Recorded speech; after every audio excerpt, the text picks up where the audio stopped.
के बारे में तो हम लोगों ने जो बजट का भाषण हम तो हर साल सुनते ही हैं और ये बजट काफ़ी संतुलित है।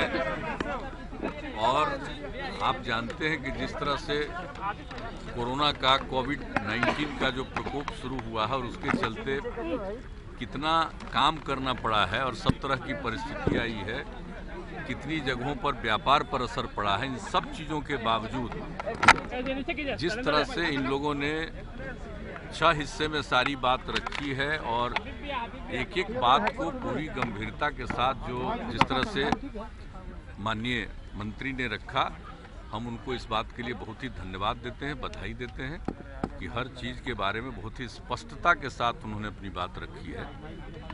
और जो कुछ भी देख रहे हैं कि बजट का जो दर है वह भी बढ़ा है। अब करीब 24.8 लाख करोड़ रुपए का बजट इन लोगों ने किया है, जो कि वर्तमान वर्ष में जो है बजट उससे भी ज़्यादा है। तो ऐसी जो परिस्थिति उत्पन्न हुई उसके बाद भी हर चीज़ को संतुलित करते हुए जो बजट पेश किया गया, इसके लिए बधाई के पात्र हैं। और कोई ऐसा विषय नहीं, चाहे वो देख लीजिए स्वास्थ्य का सवाल हो या आपको विकास का सवाल हो, सड़कों के निर्माण का सवाल हो, कृषि का सवाल हो, किसी भी क्षेत्र में देखिएगा, एनर्जी का प्रश्न हो, हर जगह पर आप देखिएगा बिजली के स्वरूप में हर जगह उन लोगों ने बहुत अच्छी बातें कही है। इसके लिए मैं उनको खास तौर पर बधाई देता हूँ। The big question is, we have heard a lot of talk. When will we see action and results?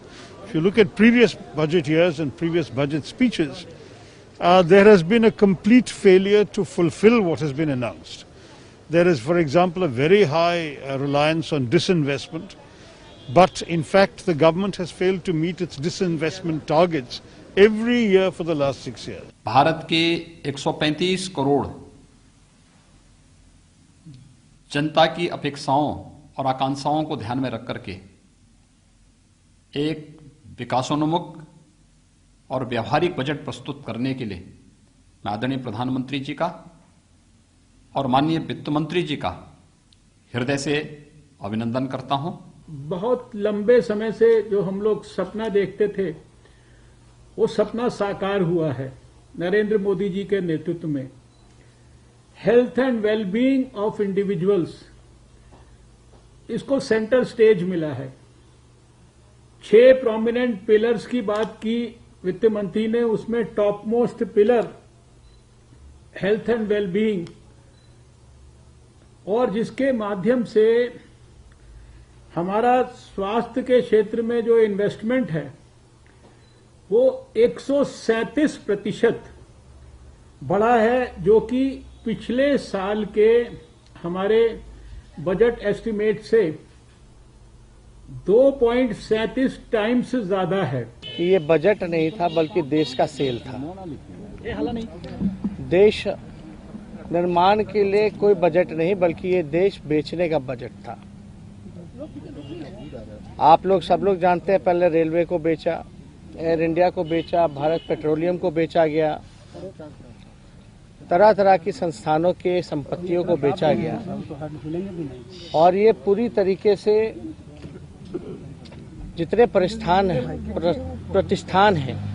और जितनी संपत्तियां हैं बची हुई देश की, उसको बेचने की तैयारी और निजी क्षेत्रों में देने की तैयारी चल रही है। हमें भी उम्मीद था कि असाधारण स्थिति में जब बजट पेश होगी तो इसके असाधारण कोई कदम उठाने की झलक मिलेगा, लेकिन ये बजट में असाधारण स्थिति में बड़े साधारण और एक निजीकरण की राह पकड़ते हुए सरकार खुद को बचाना चाहते हैं। स्थिति असाधारण, बजट निजीकरण की राह पे चले। The stats given by the finance minister on procurement, that was wonderful. That's, I think, something which the government's been saying for the longest time, that they are working for the benefit of the farmers.